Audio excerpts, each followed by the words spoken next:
Praise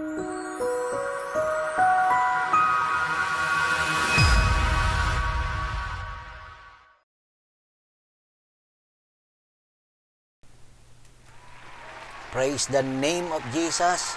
Happy Lord's Day po at magandang gabi po sa bawat isa po sa inyo. Muli sa gabi pong ito ay isang napaka-espesyal na gabi po ito para po sa bawat isa po sa atin. Well, of course, this is our online service po na ginagana po natin na once a month na ililipat po natin ng gabi po ito sapagkat kanina po tayo po ay nagdaos naman ng ating pong face-to-face service dito po sa The Excelsior Hotel at Las Piñas, and here in our Sunday online service, kagaya nga ng nasasabi ko nga po ay ito po ay back-to-back Sunday sapagkat face-to-face plus itong online po natin. Both of this service po natin ay binibigay po namin sa inyo at harinawa ito po maging lubos po na pagpapala, lalo na po para po sa gabi pong ito na napaka-espesyal na paksa na siyang ating pong tatalakayin para po sa ating ikakaalam at maintindihan natin at maunawaan natin na ang mga bagay patungkol lalo sa mga ginagamit ng ating Panginoon na mga naglilingkod sa Kanya at walang iba kung hindi po ang mga pastor. No? So sa pagkakataong ito, tayo po ay manalangin po muna bago po tayo lumalim dito po sa ating usapin at pag-aaral na gagawin po para po sa gabi pong ito. Samahan po ninyo ako, saan man po kayo naroroon, no? Sa gabi pong ito, tayo po ay manalangin at dumulog po sa ating pong dakilang Diyos na makapangyarihan po sa lahat. Tayo po ay manalangin. Aming Ama, sa ngalan po ng iyong anak na si Jesus ay muli kaming lumalapit at nagpapasalamat para po sa gabi pong ito na ibinigay po ninyo upang kami, O Diyos, ay mag-aral ng iyong banal na salita, upang kami turuan at upang hubugin muli ang aming pong pananampalataya. Una sa lahat ay imulat mo ang aming puso at ang kaisipan sa katotohanan lamang ng iyong mga salita, Panginoon, at sa bisa ng iyong Espiritu Santo ay ipaunawa mo ang lahat ng bagay na dapat naming maunawaan, Panginoon. Sa kalooban po ninyo, ilagay mo ang bawat isa po sa amin, Panginoon. Salamat po at linisin mo rin naman na amin po mga puso. At hinihiling po namin na ariin mo kaming karapat-dapat at sa oras po na ito, sa gabi pong ito, maging lubos na pagpapala ang lahat ng aming pong mapapakinggan. Dinadalangin ko rin sa iyo, Panginoon, ikaw umabot sa lahat ng mga makakapanood pa po nito, even in the sometime in the future na makakapanood ng mensahe mo po na ito. Gamitin mo po ito as an instrument of enlightenment, Panginoon. Salamat, Panginoon, higit lalo para po sa kabuuan ng iyong katawan, aming Panginoong Yesus. Thank you so much, and this we pray in the mighty name of Jesus. Amen and amen and amen. So, magandang gabi po muli at tayo po'y bumasa po muna sa salita ng ating Panginoon, taken in the book of 1 Corinthians chapter 4, verse 8 up to verse 13. We will read this both in NLT translation. So let's read this, 1 Corinthians chapter 4, verse 8 up to verse 13. You think you already have everything you need. You think you are already rich. You have begun to reign in God's kingdom without us. I wish you really were reigning already, for then we would be reigning with you instead. I sometimes think God has put us as apostles on display like prisoners of war at the end of the victor's parade, condemned to die. We have become a spectacle up to the entire world, to people and angels alike. Our dedication, verse 10, to Christ make us look like fools, but you claim to be wise in Christ. We are weak, but you are so powerful. You are honored, but we are ridiculed. Even now we go hungry and thirsty, and we don't have enough clothes to keep warm. We are often beaten and have no home. We work wearily with our own hands to earn our living. We bless those who curse us. We are patient with those who abuse us. We appeal gently when evil things are said about us, yet we treated like the world's garbage. Like everybody's trash, right up to the present moment. And also in 2 Corinthians chapter 1 verse 8 up to verse 11. 2 Corinthians chapter 1 verse 8 up to verse 11. Okay. On your screen, verse 8, when you ought to know, we think you ought to know, we think you ought to know, dear brothers and sisters, about the trouble we went through in the province of Asia. We were crushed and overwhelmed beyond our ability to endure, and we thought we would never live through it. In fact, we expected to die, but as a result, we stopped relying on ourselves and learned to rely only on God, who raises the dead. Verse 10, and He did rescue us from the mortal danger, and He will rescue us again. We have placed our confidence in Him, and He will continue to rescue us, and you are helping us by praying for us. Then many people will give thanks because God has graciously answered so many prayers for our safety. Glory to the name of Jesus. So once again, greetings in the name of our one and only true God, Jesus Christ, the God who manifested in the flesh that He may die, be buried, and be resurrected after 3 days in order to redeem mankind from their sins. And welcome to Jesus Christ, One God, One Gospel Church Sunday online service. So for tonight, very special ang ating papaksain, as I have mentioned, and I have chosen to title this message for tonight, The Realities of Pastoral Stress. One more time, ang title po natin, The Realities of Pastoral Stress, The Life Behind the Pulpit. So for many years, I may say, even though ako po yung nagpapaksa po in our church, about the subject ng tungkol sa pastor, but this is going to be the very first time na matatalakay po natin at malalaman po ninyo ang mga bagay na dapat po ninyong maunawaan sa isang pastor po na naglilingkod sa ating Panginoon. At alam ko at harinawa, marami po mga pastor po ang makapakinig po nito, at marami rin naman ang mga church workers, maraming church members or believers or body of Christ na makapakinig po ng mensahe po natin na ito. At kung po pwede po talaga, marami po ang panalangin ko, marami po ang maabot po na members ng body of Christ dito po sa paksa po natin na ito. So tulad ng sinabi ko po, earlier ang tinalakay nga po namin, napakaganda rin po ng tinalakay po namin kanina po sa ating pong face-to-face service po, which is I pray na ito po yung naging blessing po sa lahat ng mga anak ng Diyos na nakasama po natin kanina na nakapakinig po nito. And because we will discuss for today the realities of the pastoral stress, which is yung the life behind the pulpit, which is dapat maintindihan po ito ng most believers po, because most people think na pagka-pastor po kasi parang hindi sila nai-stress, parang kinakailangan lagi silang on the go, kinakailangan lagi pong malakas ang battery po nila, ganun po sila parang wala pong puwang ng panghihina, walang puwang ng kalungkutan, walang puwang ng anumang bagay po ng mga negatibo po, na mga pakiramdam, as a pastor, ang mga pastor po how shall I say this, they are prone to stress in life, in fact, dahil parang ayaw lang nila na maipahalata o maipakita na nai-stress po sila, but in reality sometimes lalo pong hindi po parang pinipigilan, masyadong itinatago. So nangyayari po, nagdudulot po ito ng hindi maganda po na resulta sa kanila pong buhay.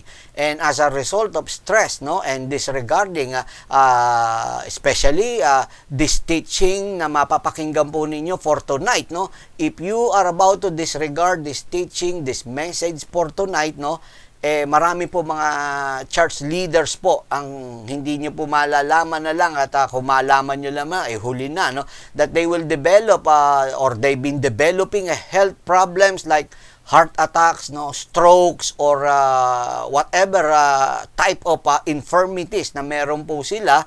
At ang nakalulungkot, pag ito po hindi na i-address po ng maayos, mauuwi po ito at mahahantong sa tinatawag po na parang immature o untimely death, I may say, no? Untimely death na kanilang kakaharapin, or yung sabi nga sa awit po na isa ni Michael Jackson, yung Gone Too Soon, no? Yan po ang siyang nakakalungkot pagdating po dun sa bagay po na yan, no? So, most church organization, church leaders, pastors themselves are guilty on this matter, no? Na siyang ating tatalakayin po natin nito. It is because they never clearly draw line, no? By putting boundaries, no, that would lead to developing health problems, as I have mentioned earlier, itong heart attacks, no, strokes, and even death, or yung untimely death po na yan.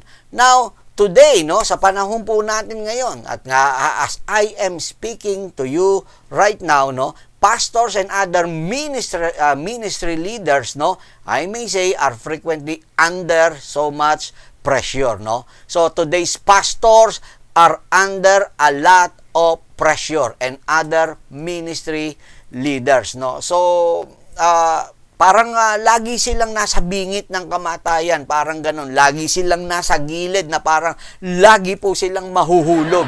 Yan, no? Ganyan, no? So, the expectations or demands, I may say, no, that pastors and congregation members have of themselves can be crippling and devastating, which is true because as I have mentioned earlier, pastors are always expected to be parang always on, no, everywhere na kinakailangan, on the go, parang laging masigla, na parang hindi manghihina, hindi bababa po yung battery po nila dapat parang gano'n, no.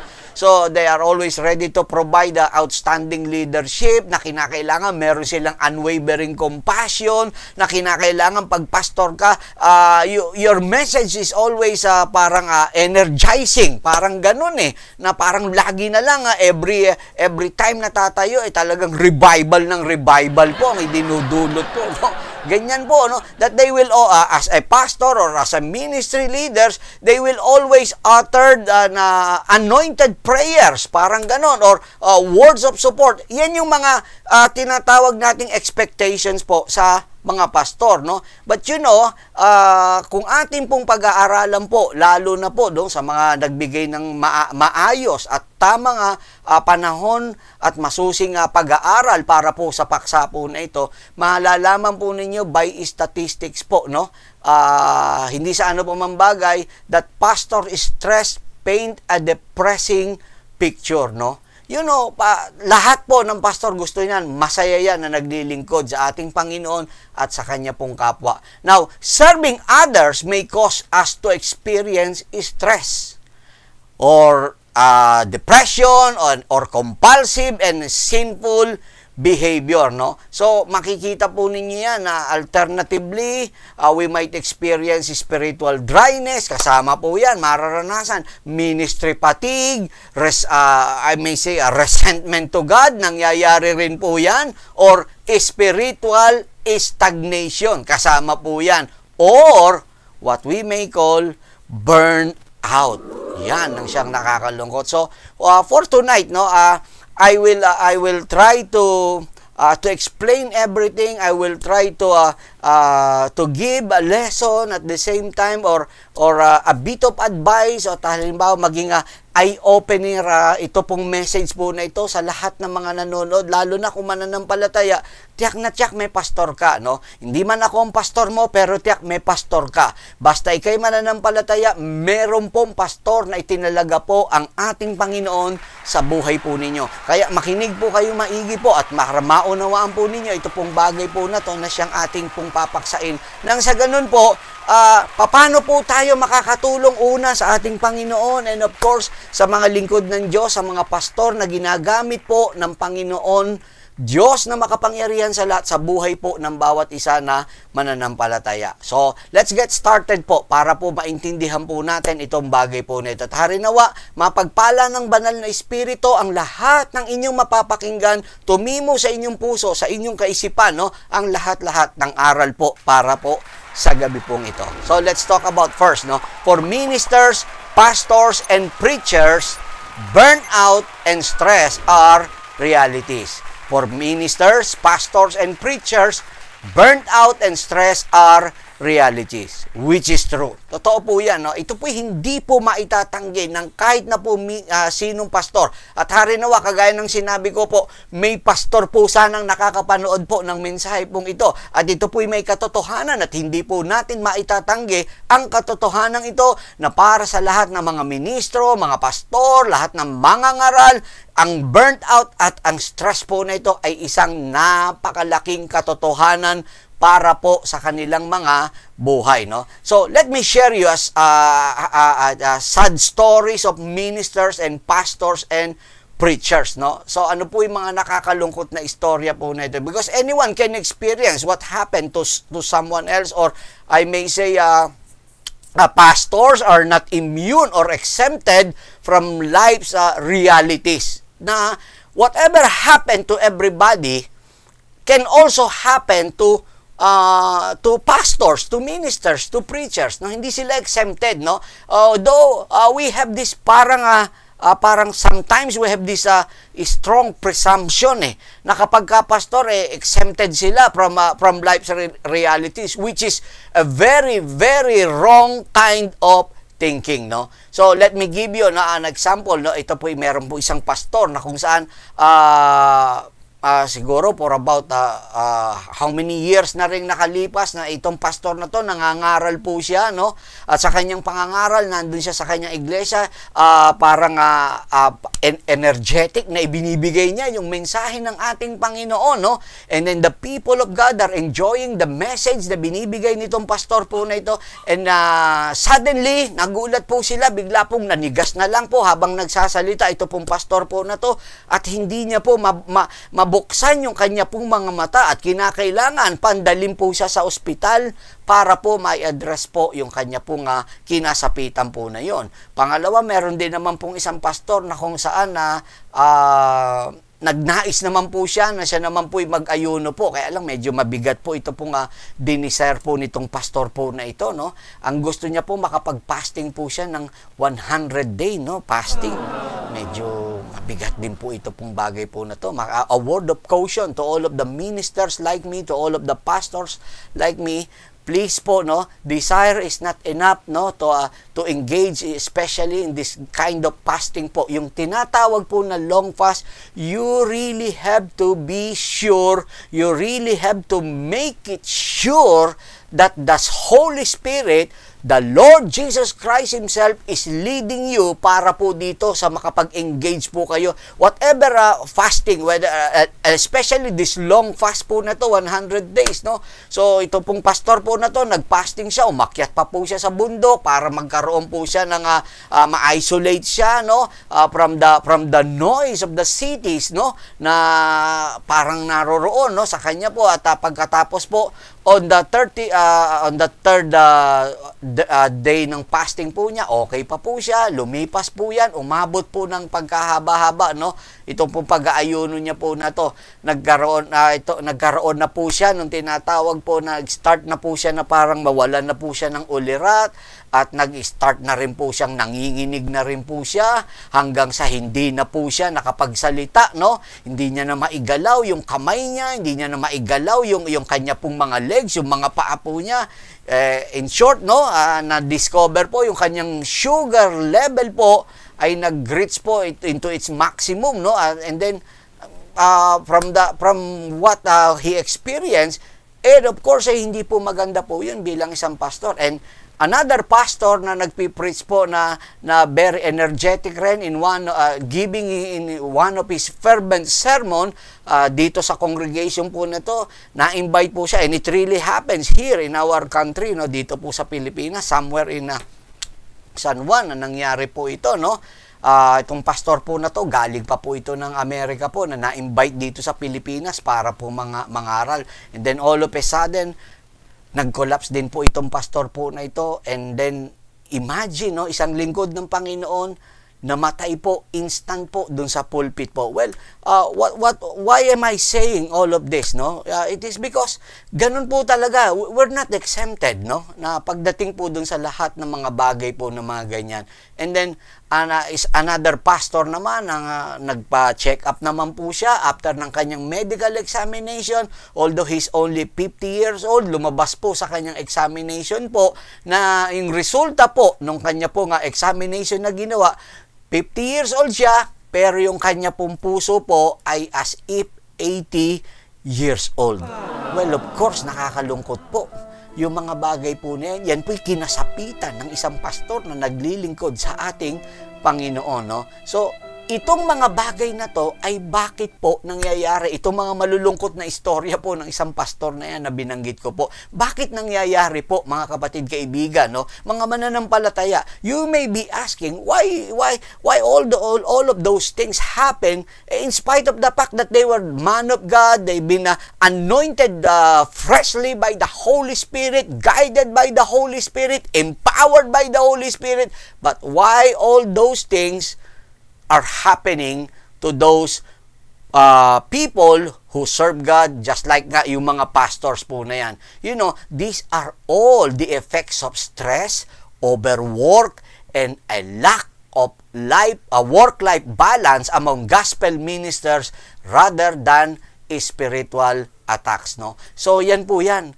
It doesn't necessarily mean na yung mga yan po ay spiritual attacks na, no? And there are, what I am saying, what I have illustrated earlier, yung mga bagay po na yun, ito po'y bunga po, epekto po yan ng stress, epekto po yan ng overwork, epekto po yan ng kawalan po ng pagiging balanse dun sa trabaho na ministry at pati po dun sa buhay po nila. At hindi po yan basta lang spiritual attacks, no? You know, as ministers, we always think na ang ministers, of course, dapat they are always available at all times. Approve po tayo dyan. Agree po ako dun sa bagay po na yan. Totoo po yun, no? But, no, listen to this, no? Being a pastor is the toughest job, and this is true today. Because most, or I may say majority, pastors are workaholics and addicts, which causes stress and burnout. Yan ang siyang nakakalungkot po dun sa bagay po na yan. Kasi marami po mga pastor po, totoo po, basta pastor, karamihan po, no? Yan po yung mga workaholic at yan po yung mga addict po sa gawain, addict para sa kingdom of God. Lahat gagawin at gagawin po niyan. But I am not saying na 100% din naman ay lahat, no? Kasi meron din naman po akong alam na pastor po na walang ginawa po kundi ano na lang po yun na talagang pa-relax lang na parang walang mangyayari po, no? So, ibig ko sabihin, mostly po ng mga pastor, especially the workaholics and yung mga addict nga na masasabi po natin, ang binubunga po sa kanila yan ay stress and burnout. When you say stress, no, ano po ba ibig po sabihin po ng stress? Stress is a state, no? Is a state or condition that results in physical exhaustion, emotional distress, ayan po, ang sabi pong gano'n, obesity, wow, lack of sleep, and physical and emotional exhaustion. So, yan po yung tinatawag po na stress po na yan. Ito raw po ay isang kondisyon, no? Ito po ay isang sitwasyon na kung saan nagre-resulta ng physical exhaustion, emotional distress, obesity, yung malabis po na katabaan. Kasi nga, karamihan sa mga yan, nakaupo lang talaga kapag kaya, nag-aaral, nagbabasa, bihira sila makagalaw-galaw po ng gano'n, no? So, kulang sila sa tinatawag na mga exercise, sa physical activities po na. And you know, you really can stop, no, despite these symptoms, no. It is because there is so much to do. Parang ganun eh. Merong kinakailangan gawin, merong kinakailangan matapos, so they will not stop until it is done or it is finished. Ganun po ang nangyayari, no? Now, there are I would like to share with you with the next pointers or with the next segment po na ito na ibibigay ko po sa inyo, I would like to share with you this the issues, no, that ministers find stressful. Ano-ano po ito, no? I would like to share, these are the issues that minister find stressful. Ano-ano po yan? Ito po ang mga nagpapa-stress po sa mga ministro. Mag-ready po kayo, pero palakpakan muna natin ang ating Panginoon. Praise the name of Jesus. Ano-ano po yan? Number one is church stagnation and unproductivity. When the church is not growing, definitely it gives stress to the pastors or to the minister, no? Financial pressure. Ayan, kasama rin po yan. Kapag ka po kinapo sa salapi, sa pangangailangan ng iglesia po, lalo na po pagka po may ginagawa po na pagpapaayos po para po sa iglesia, parang halimbawa, merong renovation, ayan.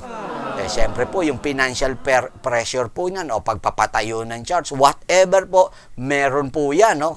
Na ibibigay na stress po sa kanila. Ano pa po, no? Yung tinatawag na crowded programming, no? Or congested, no? Masyadong maraming, lalo na kapag ka po yung tinatawag po na, how shall I say this? Yung program-oriented church, ayun, no, ganun, parang nakakalungkot kapag yung puro program, sa dami ng program, pero ang daming ginagawa, sobrang busy, pero wala namang na-achieve. Yun ang mahirap ro, no? Parang busy lang na masabi. Ano pa? Elephant projects, no? When you say elephant project, no, the word elephant project, it is a phrase which is used in reference to financial endeavor which fails to live up to its expectation. To mean, may project pero walang nangyari, hindi po nag-prosper yung project po niya. Ano pa po? Unrealistic expectations, no? Yan, kasama po yan. Ano pa? Emotional concerns. Meron din po ng mga emotional concerns po na nagbibigay po ng stress po sa isang ministro. Ano pa po? Bukod pa po dyan, eto pa po, problematic members. Ayan, kita po ninyo. Yung kapag ka po may mga members po sa church po na problematic po, nagbibigay na stress po rin sa pastor po yan. Pag mabigat ang problema ng kapatiran, pag mabigat ang problema ng kasama sa church, inaalala at nai-stress din po ang pastor pagdating po dyan. Ano pa po, no? Troublesome co-workers. Ayan, kapag ka po merong manggagawa po ng mga pasaway, ayan, biro niya. Kapag kapasaway ang isang co-workers po, nagbibigay ng stress po yan sa isang pastor. Baka akala nyo, hindi po na-stress ang pastor po dyan. Ano pa? Church bills, ayan, rentals and utilities, kasama po yan. Mabigat rin po yan. Sino nga naman nag-iisip sa mga members ng bayarin para po sa iglesia, no? Ng gastusin, lahat, no? Wala naman pong, ako po, direct, pwede pakibalik mo lang sa akin. Salamat po. Ako po, sa akin po, sa aking experience, sa napakatagal po na itama nyo lang po ako, baka ako'y nakakalimot din, okay? Pero sa aking pag-iisip, habang ginagawa ko po itong mensahe po na ito, especially in this part po na ito ng church bill, rental, utilities po na, simpleng-simpleng expenses po yan, ha? Hindi po yan para gastos sa pastor po mismo at sa pamilya po niya. Gamit po para po sa church. Wala pa po ako, no? Na naalala na lumapit po sa akin at para po sabihin natin sa admin side ng church po natin na lumapit po ang isang member ng church po dito po sa akin po nagsasalita. Ewan ko po sa mga pastor na iba na nanonood po rito. Baka may karanasan naman po sila. Pero I'm speaking for myself and for my in my experience, no. Wala pa po akong naalala na members po na lumapit po at sinabi niya po, "Pastor, ito po para mabawasan po kayo ng pag-aalala, ito po nga rental po na yan, sasagutin ko na po." Ayan, no? Kahit na isang buwan o 2 buwan lang, o yung utilities po, itong sa kuryente ng church, sasagutin ko na, itong ganito, sa tubig na yan, o whatever expenses po, no? Church bills, no? Expenses. Wala pa po ako naalala, pero willing naman po ako magpa-correct kagaya ng sinabi ko po sa inyo. Kung meron po, wala naman pong problema at babawiin ko po itong aking sinabi po na ito. But if my memory serves it right, wala pa po ako naalala in my experience. So let's go back, no? After ng church bill, no? Eto po, low attendance. Isa po yan sa nagpapa-stress po sa isang pastor at low participation. Yung mga members, mga workers na hindi po nakikiisa, mabigat po yan. Ano pa? issues on the home front na tinatawag, no? Yan po yung mga bagay po na nagpapa-stress sa isang pastor. Lahat ng mga bagay na yan, yan po yung posible po na nakapagpapa-stress po sa isang pastor. Pero nakakalungkot man, no? Nasabihin po, these stress-causing factors, no, have led to the majority of pastors and ministers in modern society being under extreme stress. Ayan. So, isipin po ninyo, napakahirap para sa isang pastor na talagang pagsabayin niya o balansihin niya po yung lahat ng mga responsibilities, no, na hindi po siya na ma-overwork at hindi po siya mai-stress. Napaka-imposible po nung bagay po na yan, kapatid, kaibigan. Now, let me share with you on this next part po na ito. Let's talk about the damaging and destructive effects, no, of stress and burnt out. The damaging and destructive effects of stress and burnt out. Okay, tignan po natin ito, no? Para makita po natin, kasi sabihin niyo siguro, bakit gano'n? Meron ba sa Bible po niya? Yes po, no? Kasama po yan. And let me share with you what happened with one of the, I may say, one of the greatest prophet in the Old Testament, no? And hindi lamang po yun, kundi masasabi rin po natin, one of the bravest prophets, no, in the Old Testament, no? Wala pong iba kung hindi po itong si Elisha. In the book of 1 Kings chapter 9, let's read this, no? 1 Kings chapter 19 verse 1 to 4. 1 Kings chapter 19 verse 1 to 4. Tignan niyo po itong matapang na propeta po na ito, no? When Ahab got home, he told Jezebel everything Elijah had done, including the way he had killed all the prophets of Baal. So Jezebel sent this message to Elijah. May the God strike me and even kill me if by this time tomorrow I have not killed you just as you have killed them. Elijah was afraid and fled for his life. He went to Beersheba, a town in Judah, and he left his servant there. Then he went on alone into the wilderness, traveling all day. He sat down under solitary broom tree and prayed that he might die. I have enough, Lord, he said. Take my life, for I am no better than my ancestors who have already died. Wow, no? Ito pong matapang na propeta na by the name of Elijah in the Old Testament po na ito, isipin po ninyo, mababasa po natin na ito po'y na-stress, na burnt out din po siya, no? Why am I saying this? Because burnt out, no, leads to loss of interest, okay? Lack of emotion, loss of motivation, and possible depression. Yan ang ibinubunga po niyan. So, basta na burnt out po, sigurado, yan po ang patutunguhan. Pag na burnt out po ang isang tao, pastor man o hindi, talaga mawawalan siya ng interest, mawawalan ng gana. Yan yung sinasabi pong ganun. Nawawalan ng emosyon, ng damdamin, no? Loss of motivation. Ayan, papasok po and possible depression. Okay, mamaya, may nade-depress bang pastor? Ayun eh. Malalaman niyo po yan para po sa gabi pong ito, no? Now, here are some of the potential risks, no, and dangers of stress and burnt out. Ano-ano po yan? Let me share with you. Ito po, ano po ang maibibigay ko?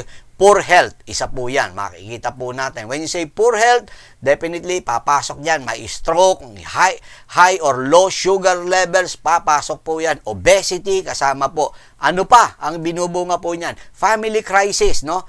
In fact, talking about family crisis, baka akala nyo, walang problema po sa ganito ang pastor, yung separation, divorce, at yung mga wayward children o yung mga anak na napapariwara. Mabigat po na problema po ito sa pastor. Nakakaranas po sila ng ganyan. Baka akala nyo, hindi, ligtas po sila pagdating po sa ganyan, mga problemang pampamilya po. Ano pa po? Unresolved conflict. Kasama rin po yan. Hindi porkit nagpipreach yan, sumisigaw na, praise the Lord! Hallelujah! Glory to God! Kala nyo, gumaganon yan. Hindi po nagkakaroon ng unresolved conflict yan. Anger, ano po yun? Hurts and terrible words. Minsan, mga nalabas po yan. In fact, may mga pastor nga na nakapagsasalita at nakakapagwika ng mga hindi mga tamang mga pananalita. Ano pa po? poor performance, yung emotional depletion, no? Siyempre, kasama po yan. Financial loss, mga pastor na nababaon sa utang, ayan, mga pastor na talagang nawawalan, no? At mga pastor na nagkakaroon ng tinatawag naman na poor decision making. So, yan yung mga katotohanan na dinadanas po ng isang mga pastor. But let me move to the next part po na ito ng pag-aaral po natin para po sa gabi pong ito. Let me share with you the shocking statistics on pastoral stress. Ito po yung let's talk about the shocking statistics on pastoral stress. Ito po'y malaki po ang mga iginugol na panahon ng mga dalubhasa para pag-aralan po ang buhay ng mga pastor. Ibig po sabihin, when you use statistic, there is a science in it. No? So, they've been using this, no, para nang sa ganun, maintindihan at maunawaan po natin. First, let's talk about examining and evaluating the pastor's well-being. Examining and evaluating the pastor's well-being. So, tignan po natin, ano po ang sinasabi ng mga dalubhasa ng kanilang pag-aralan po, i-examine nila, in-evaluate nila, ito pong well-being ng isang pastor. It is because the stress, the spiritual life, marriage, and family of pastors, all of these things, no, it's been on the subject, no, on these numerous studies po na ginawa po na ito. And that is why in this Sunday online service po na ito, I will highlight, no, the most important findings, no, from this group of experts pagdating po sa ginawa po nilang pag-aaral po na yan, no. At i-explain ko rin po sa inyo which is dapat na maintindihan natin this detrimental effects of ministry on the health, no, of pastors and their families, which are likely the result of a mixed stress, overload and insufficient personal care, no, para po sa isang pastor. So, let me share with you a statistic on the stress of pastoral ministry. Statistics on the stress of pastoral ministry. Okay. Questions that I would like to ask, no? Bago natin po puntahan po 'yon, no? Why don't these pastors lives, no? Why don't these pastors lives, families, ministries are filled with the love, joy and peace of the Lord? And what led to their emotional problems and moral failures? Yan po yan, no? You see, if we are about to answer that, marami tayong makukuha na sagot. But you know, we can only say this, that the overwhelming ministry stress is significant factor para po dyan, is a significant factor para po sa lahat-lahat ng yan, no? Bakit nagkakaganon po sila? Ulitin ko po uli, no? The overwhelming ministry stress, you know, is a significant factor to all of this, no? So, let's talk about this, no? Pastoral ministry stress factor. Pastoral ministry stress factors. Let me share with you this, wow, shocking statistic. Okay, let me share this with you. Una, 75% of pastors report being extremely, no, tignan yung ginamit po nila, extremely stressed or highly stressed. So, that is according po, no, sa ginawa po na yan na pag-aaral po na makikita po natin dito po according to David Ross and Blackmon sa Soul Care for Servant Workshop, reported the result of their Fuller Institute of the Church Growth Research Study in 1991 and other surveys in 2005 and 2006, no? So, makikita nyo, yan po yan. Another, no, ito pong tinatawag po na pagdating po dito po sa kanila pong pagtatrabaho, 90% work between 55 to 75 hours per week. Ganyan po sila magtrabaho. Kung tutuusin, halos doble po ang pagtatrabaho po ng isang pastor sa isang ordinaryo po na naghahanap buhay, na pumapasok po sa trabaho po on a daily basis po, because they work from 55 to 75 hours na wala po, parang sila laging overtime na pero walang natatanggap na overtime pay. Parang gano'n eh. Ganyan po katindi po yan. Ano pa po? 90% feel fatigue and worn out every weak. Totoo po yun. Marami sa mga pastor. Isipin po ninyo, 90%, no? Only 10% ang nasasabi po natin na talagang dire-diretso okay po. But 90% of them, they always feel fatigue and worn out every week. Ibig sabihin, hapong-hapo, pagal na pagal po. Ito pong mga pastor po na ito, weekly, on a weekly basis, no? And from that point, I will agree. Totoo po yan because I myself, na-experience ko rin po yung bagay po na yan. Ano pa po? 70% say they're grossly underpaid. They're grossly underpaid. Yan po ang sinasabi. Ano pa po? 40% report, no? 40% report a serious conflict with parishioner at least once a month. Isipin po ninyo, may umaaway eh. May umaaway sa pastor, no? Pag once a month, no? Meron daw gano'n, no? At, perhaps during the starting period siguro ng ministry, ganyan po talaga ang kakaharapin. But sometimes, no? Hindi lang siya nag-uumpisa. Minsan nga, kahit matagal na, 10 years above na yung church, pero meron pa rin nang-aaway sa pastor kapag gano'n. Ano pa po? 78%. Tingnan nyo pa another statistics of which I would like to share with you. 78% were forced to resign from their church. 63%. At least twice, no? Most commonly because of church conflict. Ganyan po katindi po. Ano pa po? 80%. Ito pa po, no? 80% will not be in the ministry 10 years later and only a fraction make it a lifelong career, no? Yan po ang sinasabi. Ano pa po? On average, seminary trained pastors last only 5 years in the church, no?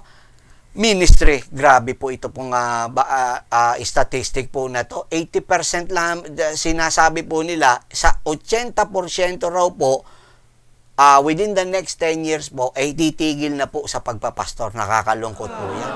Paubos po, ibig sabihin parang mai-extinct na po or endangered species po ang mga pastor. Parang ganun po because within the next 10 years, 80% ang mawa-wipe out po sa kanila. At yung mga nag-aral po sa Bible School, sinasabi nga po nila, no, 5 years ng pagmi-ministry po nila, no? Nag-train po sila, tatagal lang sila. 5 years lang, nakakalungkot. Ano pa po? 100%, no? 100% of 1,050 Reformed and Evangelical pastors had a colleague who had left the ministry because of burnout. Grabe. Church conflict or moral failure. Yan po yung mga kinakaharap ng isang sabi ko sa inyo, kapatid kaibigan, hindi po biro. This is statistics where a scientific study scientific studies na ginawa po ng mga eksperto pagdating po sa field po na ito ng tinatawag po na research po na yan. Ano pa po? 91%, no, have experienced some form of burnout in ministry. 91%. Grabe, isipin niyo. Parang kulang na lang sabihin, parang sa safeguard, no? 99.9%. Ayun, no? Na yung panglaban sa germs. Pero ito, 91% have experienced some form of burnout in ministry and 18% say they are fried to a crisp right now. Nako po, tostadong-tostado na raw po sila. Yung pakiramdam ng iba, no? Sunog na po sila kapag gano'n, no? Now, let's talk about the statistic on the family's morality and emotional health of a pastor. Ano naman po naobserbahan po pagdating po rito, no? So, let's talk about this, no? Let's observe as they observe, no? Ito po mga pinag-aralan po nila po na ito. Tignan po natin. Ito po, no? According to statistic, 70% of pastors say they have a lower self-esteem now than when they entered the ministry. Naku po, nakakalungkot rin po ito, kapatid kaibigan. 70% daw ng mga pastor, mababa yung self-esteem po nila. Pero nyo, mga lingkod po ng ating Panginoon to. Ano pa po? 70%, another 70%, constantly fight depression. Yun. Ito ang hindi alam ng marami kasi akala nila kapag ang pastor very energetic, kapag ka nasa pulpit, very energetic, pagka nagdadala ng salita ng ating Panginoon, akala nila hindi po nadidepress ang pastor. Yan po ang malaking pagkakamali na iniisip po ng marami po ng mga members. Akala nila hindi po nadidepress. But according sa studies po, 70% of pastors are constantly fighting depression, no? And another 50% feel so discouraged that they would leave their ministry if they could but can't find another job. Yun ang siyang mabigat po, no? Isipin po ninyo, 50% na nadi-discourage po sa kanila, gusto na talaga umalis, o iwanan yung ministry. Wala lang mahanap ng tawag rito, wala lang makitang ibang trabaho. Buti yung iba, nakakita ng trabaho nung pagpulas po, no? Pag-exit po sa ministry, nakakuha po ng trabaho, pero karamihan, 80% daw po, no?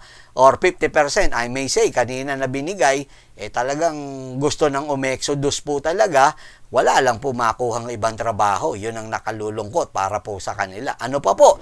80%, ito pa po, believe their pastoral ministry has negatively affected their families, and 33% said it was an outright hazard. No? Biro ninyo, nakakalungkot man na sabihin po ito, pero parang lumalabas, naging hazardous pa yung ministry, yung paglilingkod na ginawa po niya sa ating kasi nalagay sa peligro yung pamilya dahil nga sa pagmi-ministry po at mabigat na pag-aaral po ito, at ito po yung parang nagiging thinking and experience ng mga pastors po, no? And then another thing is 80% of the ministry spouses, no? 80% of ministry spouses feel left out and unappreciated in their church. Which is ito po, marami po talaga, totoo, hindi po nagbibigay ng a proper respect, admiration, appreciation para po sa asawa po ng pastor po na naglilingkod sa iglesia po na yan. I see it in most churches po na which is ito naman ipinagpapasalamat ko, lubos na ipinagpapasalamat. Gusto ko po nga pasalamatan ng members po ng Jesus Christ One God, One Gospel Church, no? Thank you so much for appreciating our family, especially, no, kay Sister Ernie na talagang binibigyan niyo po ng tinatawag na appreciation po, at nakikita ko po ang pag-appreciate niyo po sa kanya.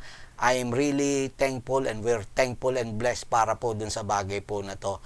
At least somehow, hindi po kasama sa 80% po si Sister Ernie po na nakakaramdam po rito. Ano pa po? 77% feel they do not have a good marriage. Isipin po niyo, try to think, pastors who've been preaching the Word of God, delivering the power of God, the grace of God, the love of God, but 77% of them feel they do not have a good marriage. Nakakalungkot, no? Another statistic po says 41% display anger problems in marriage, no? It has been reported by the spouse, no? Yung asawa po ang nag-report po niya na grabe, may mga totoo po, nakakalungkot man talagang malaman po na may mga pastor din po na grabe pagka nagalit po, na kung paano siya nilulukuban ng banal na espiritu kapag nangangaral ng salita ng Diyos. Kapag nagalit din naman, parang iba po ang lumulukob sa kanya kapag ganun. Okay. Another statistic says 38%, no? 38% are divorced or divorcing. Try to imagine, pastor, no, isipin nyo, pero magdi-divorce at sila po'y papunta na po at magdi-divorce na nga, nakakaranas po ng ganyan. Ano pa po? Eto pa, a very shocking, no, statistic po reveals that 50%, no, admit to using pornography, and 37% report inappropriate sexual behavior with someone in the church, no? This really happens, no? Nakakalungkot, no? Sapagkat yun nga sinasabi ko, wala Walang excuse ang kahit na sino pagdating po dyan. Another statistic, isipin po yun, pornography, no? At inappropriate sexual behavior. Ano pa po? 65% feel their family is in a glass house or aquarium. Yan, no? So, yan yung mga bagay po na dinaranas ng isang pastor. And let's move on very quick para po dito sa part naman po na ito. Statistic on pastors, poor education and spiritual care. Statistic on pastors, poor education and spiritual care. No, okay. Ito, problem po, I would say na parang a majority of churches, no, or denomination has a problem pagdating po sa mga pastor po nila na ito, because I would like to say that pastors emotional and moral breakdowns na experience po nila, pero ito po hindi lang po basta ma-attribute po ito sa stress ng ministry, because a lot of pastor struggles with professionalizing their spiritual lives. Yun ang siya mabigat po. Yung pino-professionalize mo, yung spiritual life ng isang pastor. Pero, nalineglect naman yung pag-aalaga po totoo para po dito sa anak ng Diyos, sa tupa ng ating Panginoon. It is because according to data, according to statistics, 53% of pastors do not feel that seminary or Bible college prepared them adequately. Isipin po ninyo, no? Okay, tignan po ninyo maigi, no? Medyo daanan ko lang po ito. Ito po yung mga nag-aral na po ng Bible school. Ito po yung nag-aral na po ng seminary, no? Bible college. In spite na sila yung nakapag-aral na, naramdaman pa po nila na hindi sapat yung kanila pong pag-aaral na ginawa. How much more yung mga pastor na hindi nakapag-aral? Try to think about that, no? As simple as that. Kung yung mga nakapag-aral, they have this somewhat a feeling that that the Bible college or seminary do not prepare them adequately, lalo po yung mga hindi nakapag-aral. Another alarming statistics, 70% do not have someone they consider a close friend. Wala po kayo, totoo po, somewhat I agree, no, na talagang 70% po ng mga ministers, mga pastors po, wala po silang naiko-consider na close friend. Ano pa? 50% do not meet regularly with an accountability person or group. Ayan, totoo po yan. Ano pa po? 72% only study the Bible when preparing for sermons or lesson. Wow, nakakalungkot po yan. Doon na lang po nakakapag-aral, no? Ano pa po? Pagka po magpe-prepare na lang ng sermon. Another alarming statistics, 21% spend less than 15 minutes a day in prayer. Grabe, no? The average is 39 minutes per day. Ganyan na lang po, mag-pray po. Pastor po yan, no? Grabe, nakakalungkot. Kapag ka po ganyan, paano po ang warfare niyan kapag ka ganyan ng panalangin po, no? Another thing, no? 16% are very satisfied with their prayer life, no? 47% are somewhat satisfied and 37% are either somewhat dissatisfied or very dissatisfied. Spending more time in quiet prayer or listening to God versus making requests was correlated with higher satisfaction according to these studies po na yan. And then 44% of pastors do not take a regular day off, which is, wow, grabe.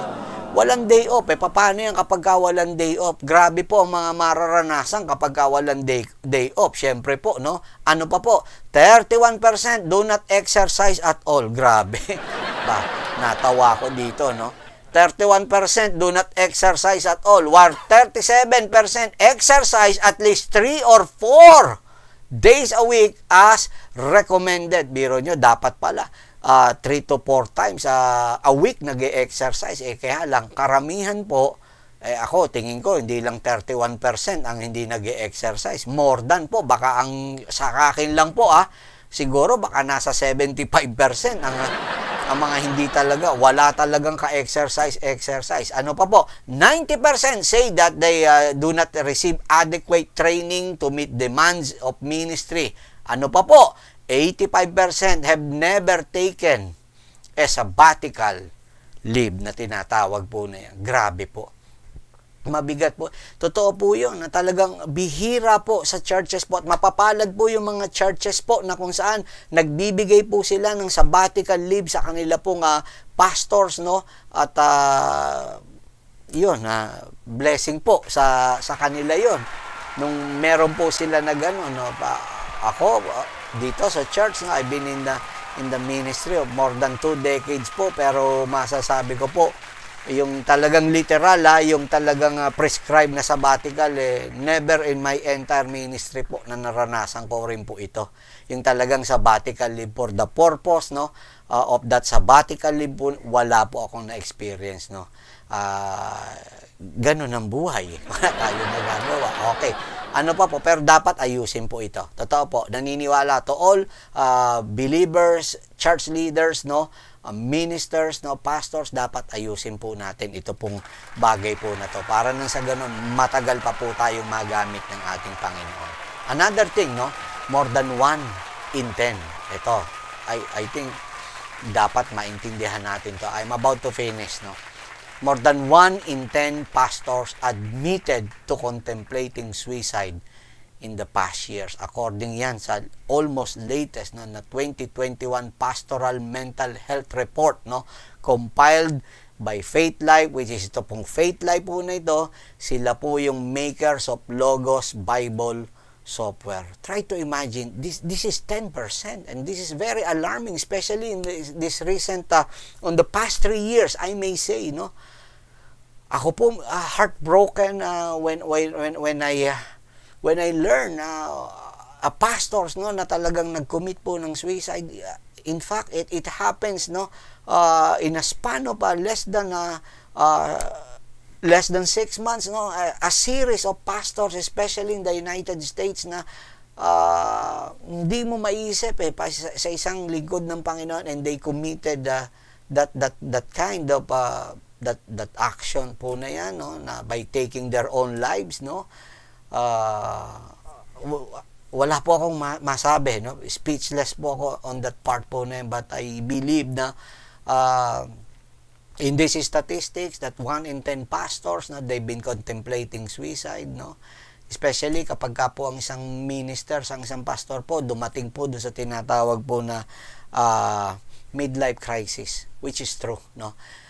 For those pastors, ministers who are watching na mga 40 years old pataas na po, pag nakaramdam po kayo ng ganyan, ng parang somewhat depression, you have to seek for a professional assistance, seek for a doctor. Walang masama na umano kayo, and then ask for what they've been explaining, this midlife crisis. Midlife crisis is real, no. So I myself na experience ko po yung ganyan po, but I will not speak further with that, pero you really have to seek for professional assistance on that matter. And then lastly, no, last statistics that I would like to share with you before I will end up in prayer: pastors are not immune from suicidal thoughts. Yes, no, they are not immune from suicidal thoughts. As I have mentioned, 10% had been admitted that they've been contemplating suicide in the past years. And I don't know kung merong pastor po sa inyo na nakakapag-isip po ng ganyan. Lahat po tayo, as what we have studied earlier dito po sa ating pong subject po natin kanina in our face-to-face, no, they are real, no. Pastors are humans, no. Tao rin po sila. We should not think them as a superheroes na hindi po nadideplete ng energy, ng lakas, or whatsoever, no. A very wrong kind of thinking for every members of the body of Christ who has that kind of thoughts or thinking or perception, I may say, no. They are all like humans. Kung kayo nakakaisip, if you have this season wherein you doubts, likewise, sa mga pastor din, there are times in their life they've been doubting. They've been doubting of their calling. They've been doubting of what they've been doing. They've been doubting of everything. Nararanasan po nila yan, no? Totoo po yun. So kaya dito po sa bagay po na to, na tinalakay po natin, the realities of pastoral stress, they are real. Lahat ng ito. As I have mentioned, no, I've been pastoring for more than 2 decades, pero first time kong tinalakay po ito pong bagay po na ito. At binaktob ako pa. And how I wish, no, I don't know kung magkaroon po tayo ng maayos po na perhaps, no, within the coming weeks po na to, ayusin lang namin, no, ipalabas ko rin kaagad ito pong within next month po siguro, we don't know. I would like to share this teaching po na to na makatulong po sa lahat, no. So before I end this, no, sa kapwa ko pastor who have been watching right now, and for all of the members then of the church, no, believers, no, I would like to spend a short time in prayer para ipanalangin po ang bawat isa po sa mga pastors at ganoon din sa mga members po ng church, no. Since this is Pastors Appreciation Month, buti na lang nagkaroon ng ganito, somehow it helps, no. But I would like to spend time in prayer at I would like to pray, no, for all pastors and of course mga believers po. So join with me tonight as I end this, no, at gusto ko lang po manalangin po para po sa mga pastors. And then ganun din po sa mga church members. So let's bow our heads in prayer, no? And having learned this alarming, shocking statistic po na ito, can only pray and do better, no? With these coming weeks, months, years po na ito. Glory to the name of Jesus. So let us all pray, no? Join with me in prayers. Hallelujah. Glory, glory, glory to God. Hallelujah. We thank you, Jesus. We thank you, Lord. Oh, Lord God. We're so thankful for tonight, Lord. And we come before you with heavy hearts, Lord. And burdened by the challenges and stresses that most of the pastors, they've been facing their tireless service to your church, Lord. We lift them to you, Lord, in prayer. Hallelujah. Tinataas namin po sila. Ibinadalangin po namin ng mga pastor na naririto, na nanonood, at saan man sila naroon. We're asking for your strength, we're asking for your peace, we're asking for the renewal, Lord. We know that the weight of the responsibility, sometimes it can lead to burnt out, O Lord. And we ask that you provide them the support and rest that they need. Maraming salamat, Panginoon, sa mga selfless dedication na binigay ng mga pastor po na yan, no? Thank you so much for their unwavering love for the body of Christ. Salamat, Panginoon. We appreciate them, Lord. We appreciate their labor, Lord. And we are grateful for their tireless labor, for the countless hours they spend in prayer as they study your word, Lord. And the service, no, to lead and to guide us, Lord. Maraming salamat, Lord. Thank you for the sacrifices they make and the burdens they bear to shepherd your flock, Lord, because they love you. Lord God, we pray that you would grant them wisdom and discernment, Lord, as they seek to meet the spiritual and emotional needs of the congregation. Bless mo po sila, Panginoon. Dinadalangin ko, i-bless mo sila, Panginoon. Bless them with patience as they navigate the challenges of ministry and provide them with a renewed sense of purpose and calling. And may they find solace in your presence and find rest in their weary souls, Lord. Lord God, we are so thankful, Lord. We pray that you may protect them from the effects of burnt out and stress, Lord. Grant them a Sabbath rest that rejuvenate their spirits and refill their hearts with love and compassion. Lord, we're so thankful. Help them, Lord. Tulungan mo mga pastor mo na ito, mga lingkod mo po na ito, that they may maintain a healthy work-life balance and surround them with a community of support, Lord, understanding and encouragement. We also pray for the congregation. We pray for the people, Lord. Sa mga anak po ninyo, Panginoon. Tulungan mo po na help them, Lord, that they may be mindful of the burdens of their pastors, Lord, to what they've been carrying, Lord, and offer our prayers, that we may offer our prayers for our pastors, our appreciation, our encouragement, Lord. And help your people, Lord, to come alongside and share the work in the ministry, recognizing that we are all members of the body of Christ, each with a unique role to play. And in your infinite mercy and in your infinite grace, Lord, pour out your grace upon these pastors who are watching right now. And grant them peace, Lord, in the midst of turmoil. Strengthen their hearts, Lord. No? Strengthen them in the moments of weakness, Lord. And ever-deepening love for you and your people. Salamat po, Panginoon. Maraming salamat. At hinihiling po namin ng panalangin po na ito ay makarating po sa iyong trono ng biyaya. At abutin, Lord, ang bawat pastor na nanonood at bawat anak po ninyo na nakapakinig ng mensahe po na ito. Maraming salamat. And we ask this, Lord, in the mighty name of Jesus, our Lord and Savior. Amen and amen. So to all members of this church, friend churches, followers, and subscribers of this YouTube channel, we would like to thank you for joining us tonight, and I hope it was a blessing, and I hope you will be back by next week po na pag-aaral po natin, this coming November 2. Ang subject po natin para sa ating TNT po ay wala pong iba kung hindi yung third part po.